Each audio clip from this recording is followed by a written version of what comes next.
Hola, ¿qué tal? Los saludamos con mucho gusto. Estamos en un episodio más de Voces de la Frontera.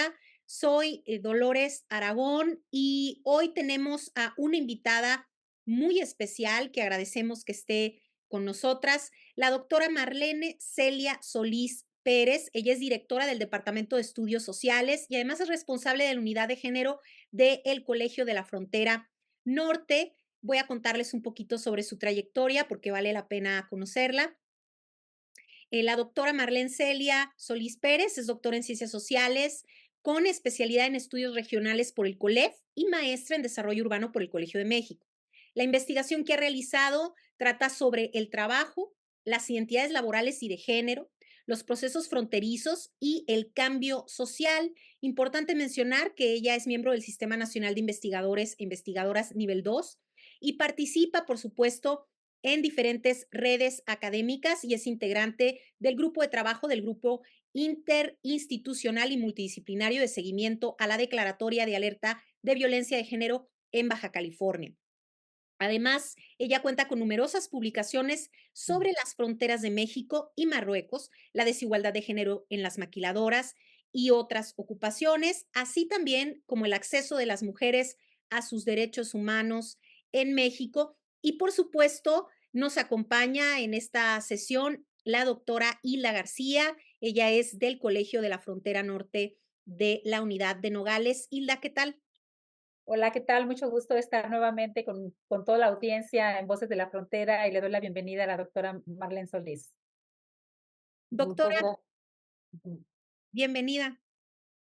Sí, muchas gracias por la invitación. Es un gusto participar con ustedes en esta iniciativa. Y saludos a todos todas y todas las personas que nos escuchan.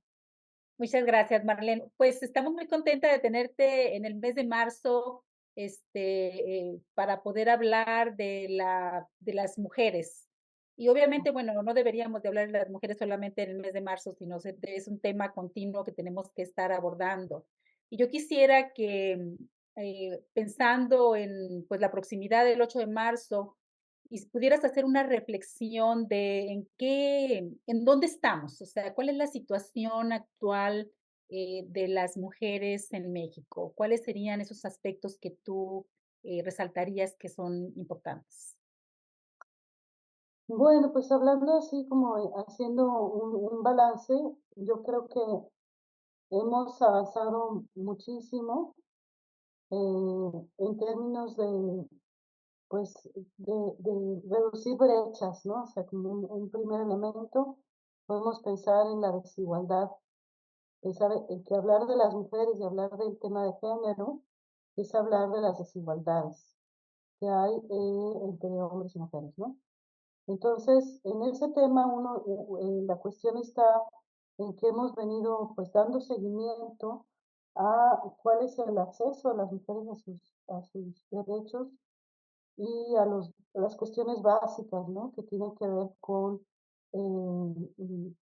qué tanto participan de los ingresos que se generan en el país, cuál es su participación en la educación, cuál es su participación, en qué tanto acceso se tiene a los servicios de salud. Y en esos temas, bueno, estaba viendo yo algunas cifras, por ejemplo, del índice global de brechas de género en México, que pues es un porcentaje, ¿no? Como el 76%. Por eso coloca a México en el lugar 33 de la lista de más de 100 países. Entonces, bueno, eso nos da como una idea global, pero pues seguimos contando con brechas muy importantes en estos aspectos.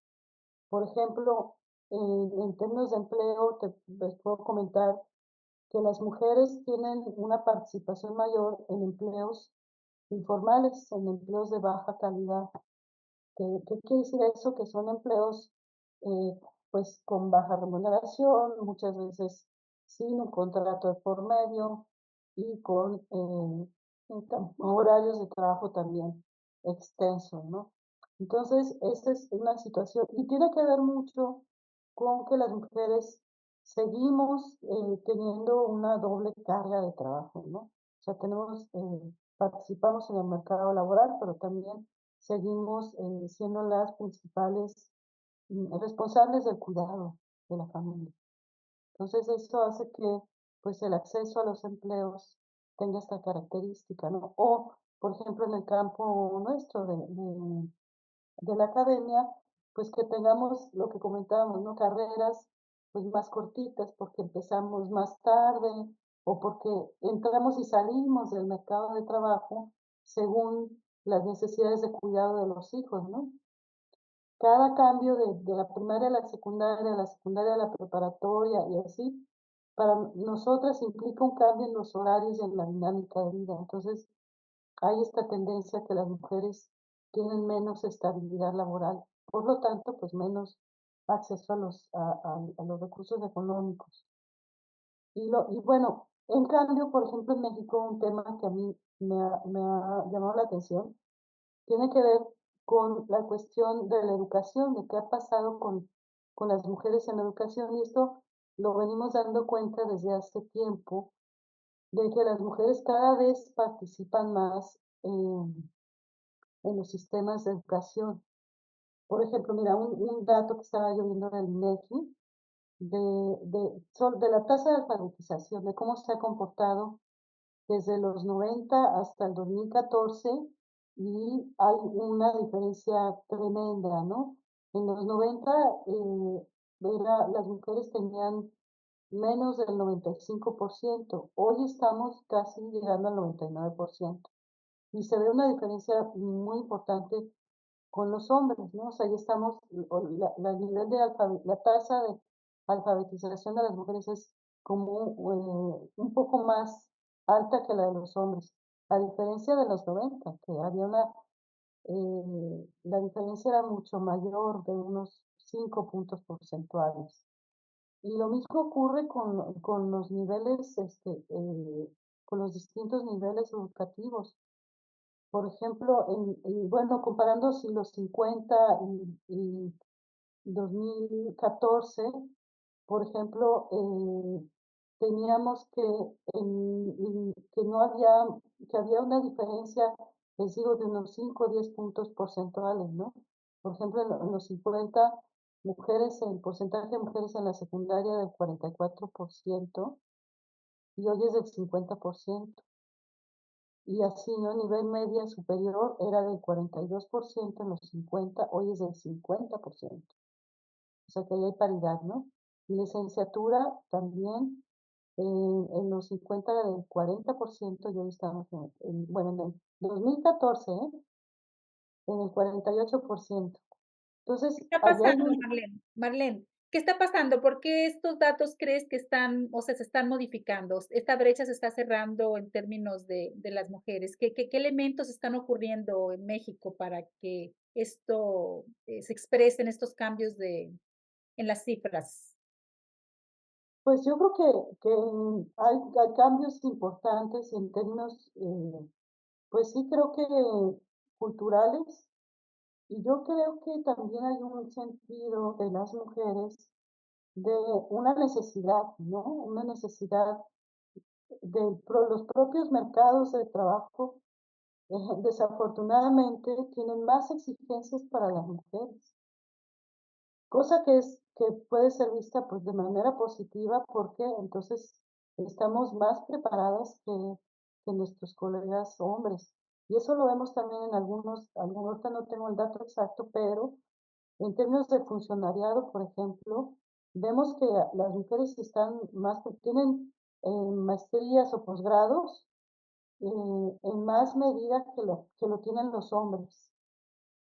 Entonces, es como doble, ¿no? Por un lado hay una exigencia del mercado laboral a que las mujeres demuestren que están bien preparadas. Ahí hay un prejuicio, ¿no? Pero eso al mismo tiempo pues ha generado que las mujeres nos veamos en la necesidad y tengamos muy claro que necesitamos estar en los sistemas educativos. Y bueno, Doctora, ahí también hay más facilidad de cierta medida para que las mujeres participen, ¿no? doctora Marlene, es bien interesante estas cifras que menciona, porque, bueno, justamente, por ejemplo, en la Universidad de Sonora, que es la principal universidad de, obviamente, Sonora, pero quizás si cotejamos con las universidades públicas de todo México, sería muy interesante también saber el dato. Es decir, tenemos a más mujeres preparadas que nunca en la historia. Ajá. Sí, Y, pero aquí viene la gran contradicción, pero la remuneración no sí, es no me- es, de la del mismo nivel. Y este tema es un tema que se discute mucho a nivel legislativo, Marlene, y es un tema que se discute mucho en las agrupaciones feministas, y que tiene que ver con hace 50 años, hace 100 años, el pretexto para no contratar a las mujeres era que aludían a la falta de preparación. Ese era el pretexto que sí, tenía el sistema, ¿no? Pero, ¿qué sucede ahora en la actualidad? Estamos más preparadas que nunca, sí, incluso con posgrados, ¿sí? Y sí, en todos los sentidos. Sin embargo, la remuneración y el mercado de trabajo de las mujeres no ha tenido, digamos, un cambio estructural, ¿no? ujú, Entonces, em, digo, aquí estamos un poco como en esta discusión. Mujeres más preparadas, sí, pero ¿qué está pasando en las políticas públicas? ¿Qué está pasando con el sector empresarial? Me gustaría, porque tienes experiencia también con la parte de mercado de trabajo. ujú. Entonces, más o menos, ¿qué está sucediendo de ese lado? Pues mira, nosotros hablamos en el campo del estudio del trabajo del techo de cristal y del piso de goma. Son como dos metáforas. El techo de cristal tiene que ver justo con estas barreras que están impuestas por el sistema cultural, y por un prejuicio que hay de que las mujeres no pueden estar, por ejemplo, ahí hay otra brecha en las mujeres en puestos de toma de decisiones, ¿no? Que es muy, muy reciente, que apenas en los últimos 3 4 años, donde sí hemos visto como una avanzada en ese tema, pero son los últimos años. Entonces yo creo que unos años después podemos ver que quizá empecemos ya a romper ese techo de cristal. Tiene que ver con eso. Y lo otro, lo del piso de goma, tiene que ver con que se sigue pensando a las mujeres en ciertos campos asociados con, pues, lo que, pues, con un estereotipo, ¿no? Que tenemos más recursos para hacer algunas cosas que tienen que ver con los cuidados, por ejemplo, ¿no? Y entonces sigue habiendo diferentes mercados de trabajo pues segmentados, ¿no? Igual lo ves en la universidad, en la matrícula, ¿no? Porque hay campos que siguen siendo de hombres y está muy difícil, pues no se ha podido que las mujeres entren, como es la ingeniería. En el colegio, por ejemplo, en las economías, sigue siendo terreno de hombres, ¿no? Pero pues tenemos en población o en estudios culturales, ahí sí hay más participación de mujeres. Y igual seguimos viendo estas diferencias en las licenciaturas, carreras muy feminizadas y otras masculinizadas. Entonces es como el avance sí que vemos cambios importantes, pero bueno, todavía tenemos estas brechas que es necesario trabajar sobre ellas, ¿no? Uno de los retos yo diría que es ese. ¿Cómo logramos romper con ese techo de cristal?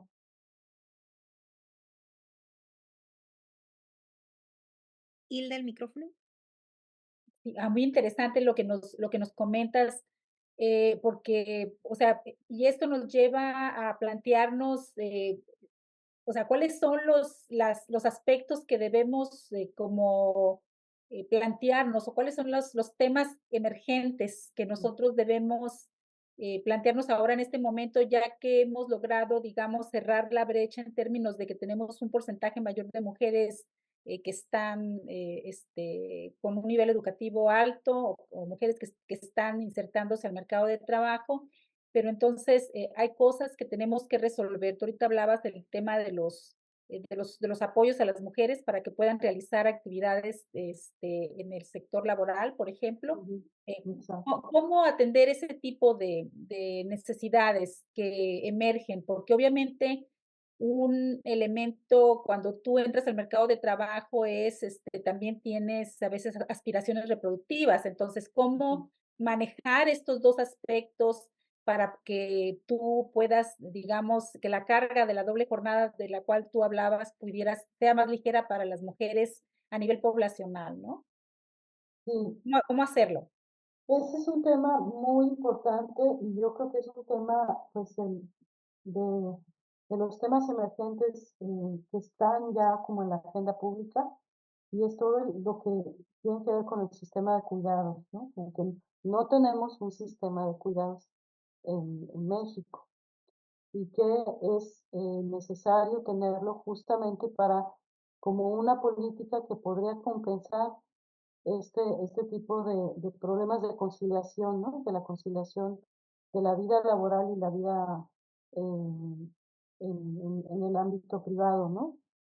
Entonces, pues hay algunas propuestas de lo más interesantes, pero que no han logrado como afianzarse, ¿no? Están ahí como guardaditas, ¿no? Yo sé que hay un proyecto por ahí de un proyecto de ley para crear ese sistema de cuidados en México, pues que sería muy importante, ¿no? Puesto que en estos últimos años, tanto por la pandemia como por los cambios en la política federal, pues hubo un retroceso en términos de recursos, de infraestructura para las mujeres, ¿no?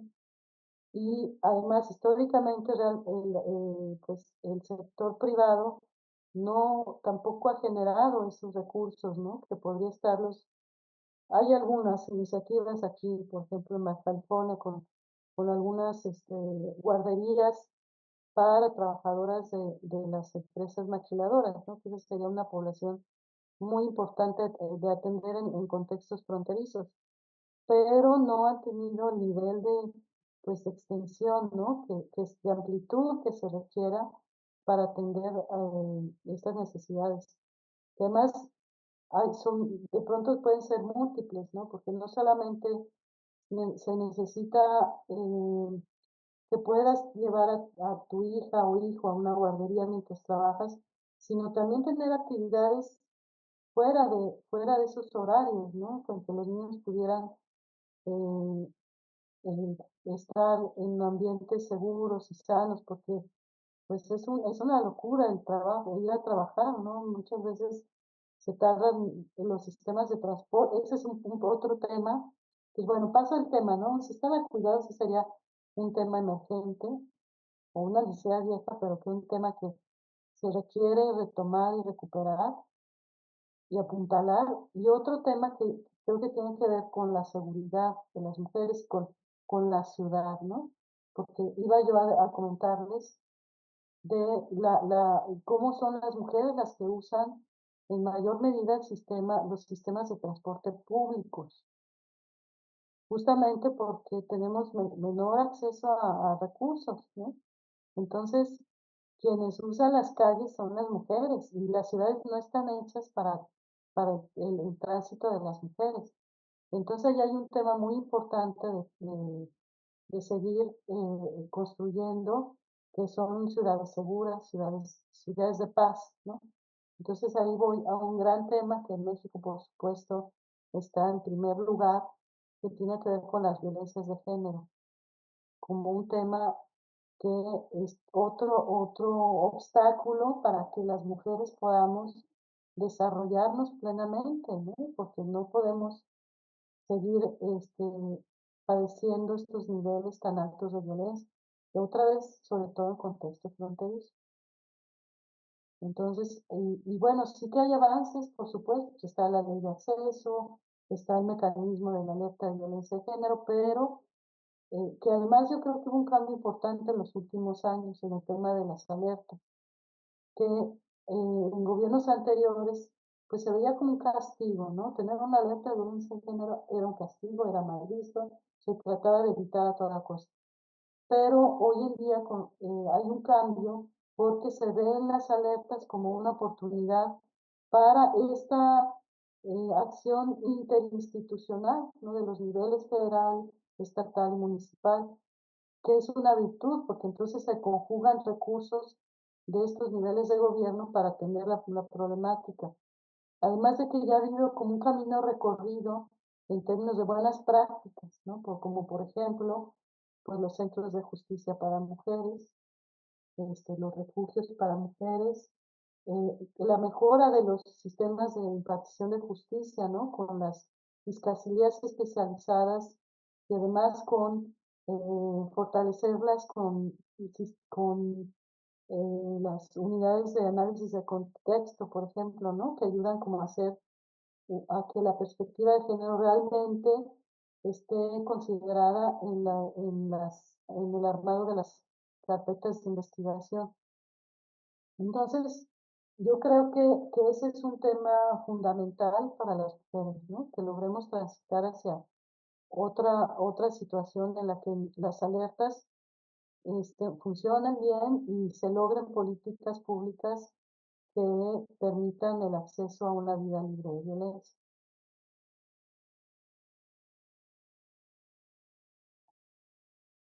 Entonces, eso sería otro tema emergente. Y bueno, si me permiten también, Adelante. creo que ahorita otra situación muy interesante para mí tiene que ver con que, eh, bueno, con la diferencia entre lo público, lo político y la política, ¿no? O sea, cómo en la política entendida como el espacio público de las instituciones ya creadas y lo político como lo instituyente, ¿no? O sea, como el feminismo, por ejemplo, como un movimiento o el movimiento social de las mujeres, podemos decir también, como su accionar para pues defender y exigir los derechos humanos de las mujeres, ¿no? Yo creo que estos dos elementos, o sea, las mujeres participando en la política y las mujeres participando en el movimiento social, no, o sea, tienen que reforzarse, ¿no? O sea, ambos son espacios en los que necesitamos tener presencia. No podemos como separarlo, ¿no? A pesar de que ya tenemos, como les decía, yo creo que estamos más presentes que nunca también en el espacio público, en las distintas instituciones, pero necesitamos seguir alimentando el movimiento de las mujeres, pues para poder lograr que se avance, ¿no? En una dirección correcta, porque de pronto también hay liderazgos que aunque son mujeres, pero no están realmente empujando una agenda de género, ¿no? Una agenda en la que se busque, pues que las mujeres tengan más capacidad de decisión, que rompan las brechas, ¿no? Por ejemplo, Claro. ahí, Marlene, también puede ser mucho esta parte que se da en la política, ¿no? Me refiero a los congresos, congresos locales, congresos Ajá, federales, en términos de que ahora hay más oportunidades para la paridad vertical y horizontal, en el ejercicio de lo político, es decir, en hacer leyes. Y de pronto ujú, no vemos, en algunos casos sí, tampoco quiero sonar tan extrema, pero creo que a las personas que nos interesa, a las mujeres que nos interesa mucho el tema, a mí me gustaría ver más propuestas por parte de las diputadas, independientemente del partido político, ¿no? O sea, tener una agenda de género mucho más clara, porque ahora tenemos mayor presencia. Y creo que los últimos años, podría categorizarlo como los últimos 10 años, hemos visto una sociedad civil em, muy visible, sobre todo en los medios de comunicación, el movimiento Me Too. Esto no quiere decir que antes de eso no haya habido movimientos. Siempre ha habido movimientos feministas en México, en América Latina y en el mundo. Pero creo que ahora sí tenemos, digamos, espacios que antes, pues eran mucho más cerrados. Entonces, ¿qué parte de la política pública han visto ustedes, digamos, dentro de sus investigaciones, Me encanta lo que mencionas de la alerta de género, porque recuerdo que en Sonora fue muy polémico durante el Ujú, gobierno de Claudia Pavlovich, ujú, justamente porque los gobiernos no ujú. querían asumir la alerta, por violencia, justo como por esta cuestión de qué se va a decir. Sin embargo, es un tema que debemos medirlo para saber cómo accionarlo. Entonces, ¿qué cambios has visto los últimos años, Marlene? Sí, eso es muy importante que las alertas sean vistas como una oportunidad para hacer política pública para las mujeres, ¿no? Y, o sea, entonces, yo creo que en unos años vamos a poder tener como con más certeza, ahora sí que podemos identificar estas buenas prácticas en diferentes lugares de la República donde han habido alertas de violencia de género. Y eso, la siguiente paso sería pues trasladarlo a todos y cada uno de las entidades de la República, ¿no? Porque pues el tema de la violencia de género es un tema que tenemos que tener de manera cotidiana, no es que se va a acabar, desaparecer y ya, ¿no? Porque hay muchas resistencias y además hay de pronto, por ejemplo, miren, hoy en la mañana veía, no sé si ustedes lo vieron, pero en Argentina, con el presidente Milei, que prohibió todo lo que para el gobierno no existe la perspectiva de género y está prohibido. Imagínense ese retroceso. Igual que en El Salvador, también en El Salvador, también hay una posición un poco de no reconocer el tema de género, por ejemplo, en los libros la educación sexual, de sexualidades, en los libros de educación primaria y secundaria, que también vimos nosotros esa resistencia en algunos estados, ¿no? Entonces, no podemos como bajar la guardia porque pueden haber estos retrocesos. Entonces, necesitamos seguir trabajando a nivel de educativo y a nivel de las políticas de los gobiernos, ¿no? Y este tema es un tema que también considero como emergente en México, el tema de la salud sexual y reproductiva, ¿no? Sobre todo con este nuevo contexto de la interrupción legal del embarazo, ¿no? Que ya es posible que podemos instrumentarlo a nivel de los estados. Entonces, pero eso requiere un trabajo de mucha promoción, de mucha concientización, a pesar de que, bueno, de pronto uno dice, bueno, pues ya lo hemos discutido tanto, pero hoy en día que puede hacerse un sistema de salud que atienda ese tema, hay mucha resistencia, hay mucha ignorancia, ¿no? Entonces, creo que tenemos como que volver sobre el tema y defender por qué es tan importante que las mujeres tengamos esa autonomía, o sea, que la autonomía la capacidad de decidir sobre nuestro propio cuerpo tiene que ver con esa construcción de ciudadanía, ¿no? Con esa posibilidad de poder decidir no solo en principio sobre nuestro cuerpo, pero también poder decidir, tomar otras decisiones sobre nuestra vida, tener un proyecto de vida personal, que ya no es un proyecto de vida que tiene que ver con los roles tradicionales de ser solamente esposa, ser solamente madre, ¿no? Sino que queremos tener una participación pues en todos los ámbitos de la vida, ¿no? Y además porque tenemos que ofrecer al mundo toda una serie de saberes y de conocimientos que se están perdiendo, ¿no? Porque hay un proceso de deshumanización que las mujeres podemos, digamos, poner nuestro conocimiento y nuestras habilidades en temas de, pues, digamos, de capacidad de empatía con el otro, ¿no? De trabajo de cuidado del otro, ¿no? Requerimos en este mundo hoy tan difícil, tan duro, ¿no? También Entonces, yo creo que, Marlene, otro tema, no sé en México cómo esté, pero en Estados Unidos, ahora que estamos aquí en esta región fronteriza, se ve bastante lo que es la reproducción asistida. Es decir, no nada más el hecho de la decisión del cuerpo para término de la reproducción, sino la decisión de querer tener un hijo de forma asistida, lo que viene siendo el IVF, que Ok, no sé en México cómo estamos en ese tema, qué tan emergente sea, ok, pero ya lo estamos viendo en otros países que mujeres quieren, bueno, tener un proceso de forma autónoma, ¿no?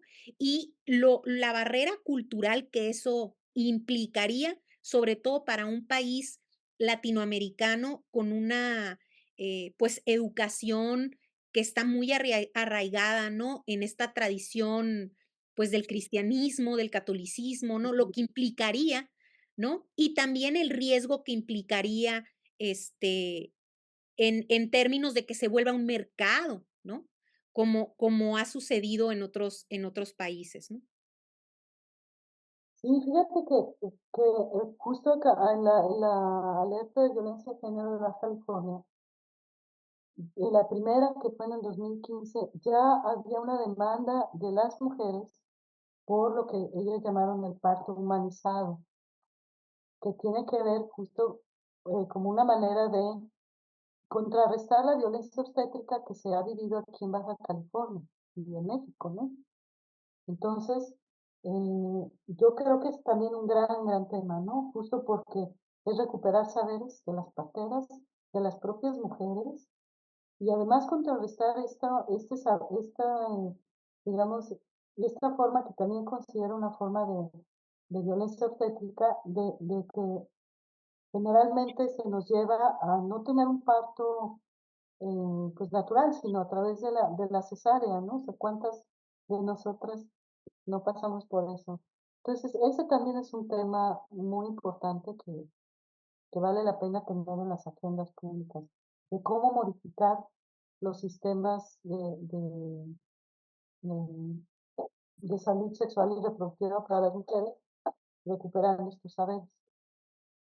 Muy bien. Oye, Marlene, yo creo que has hablado de aspectos críticos en términos de los retrocesos que se está viviendo en los derechos de las mujeres, no solamente en los países en desarrollo, sino también en países desarrollados como el caso de los Estados Unidos. Por ejemplo, donde digamos, ya hay algunos estados que están penalizando todo lo que tiene que ver con el aborto, ¿no? Y que obviamente tiene implicaciones muy serias en términos del acceso a servicios de salud reproductivo para muchas mujeres.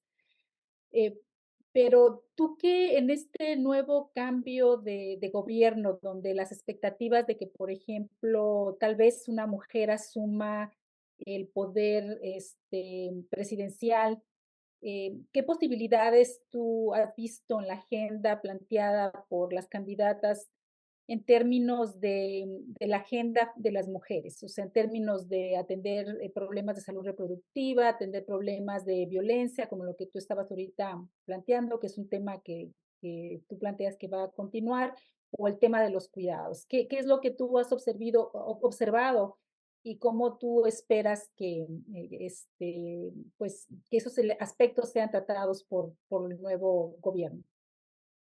Y pues yo les decía hace un momento que yo creo que es muy importante que pues no solamente sea una agenda así de las mujeres, sino una agenda realmente que considere la perspectiva de género. O sea, no solo porque son mujeres ya se va a dar mágicamente el asunto, ¿no? Sino sí tenemos que exigir que se continúen con estos temas, que estén en sus programas de gobierno y que se recupere la experiencia y los avances que se han tenido en México en todos estos temas, que no haya un retroceso, ¿no?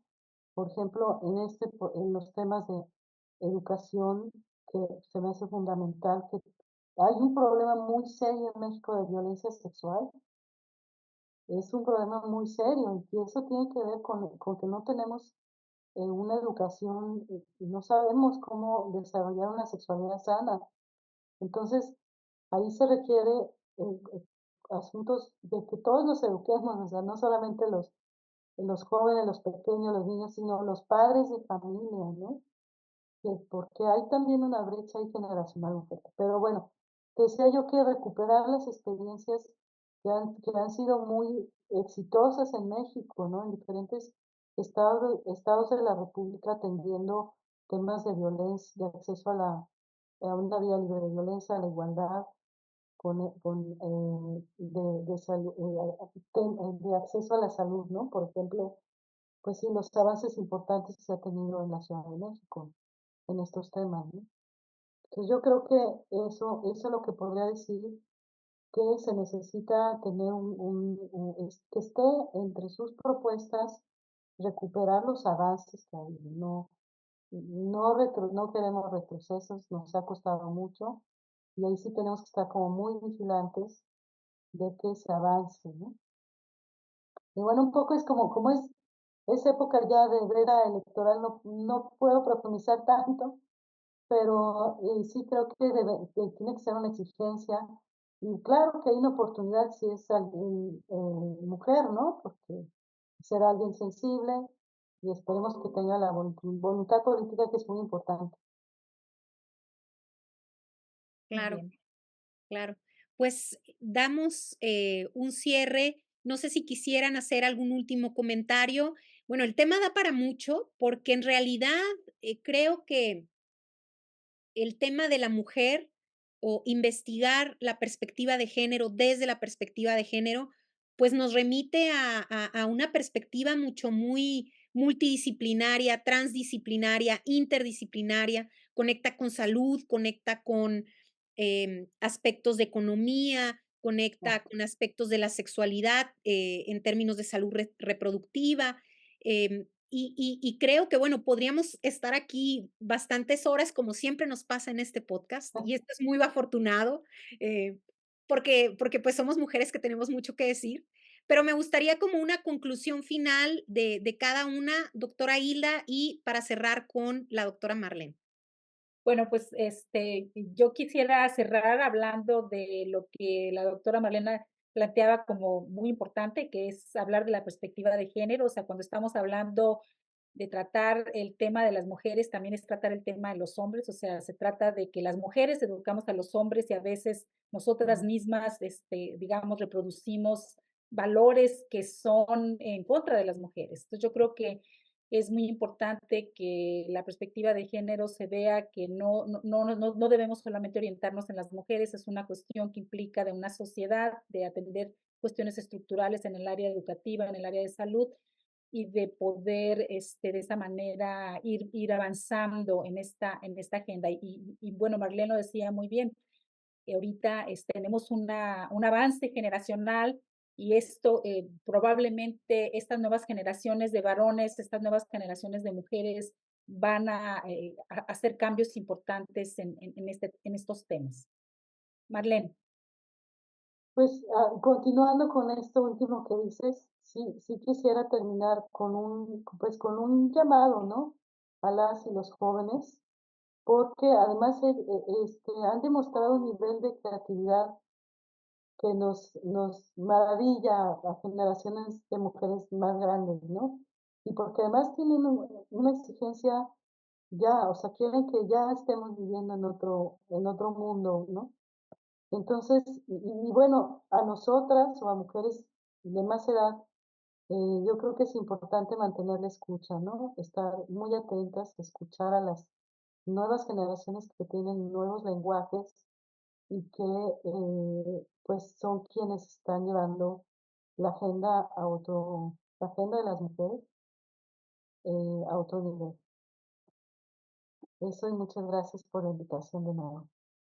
Pues muchísimas gracias, compañeras. Esto fue Voces de la Frontera durante este mes de marzo. Gracias, doctora Marlene, y por supuesto a la doctora Hilda y una servidora, Dolores Aragón, por habernos acompañado en este podcast. Nos vemos a la próxima.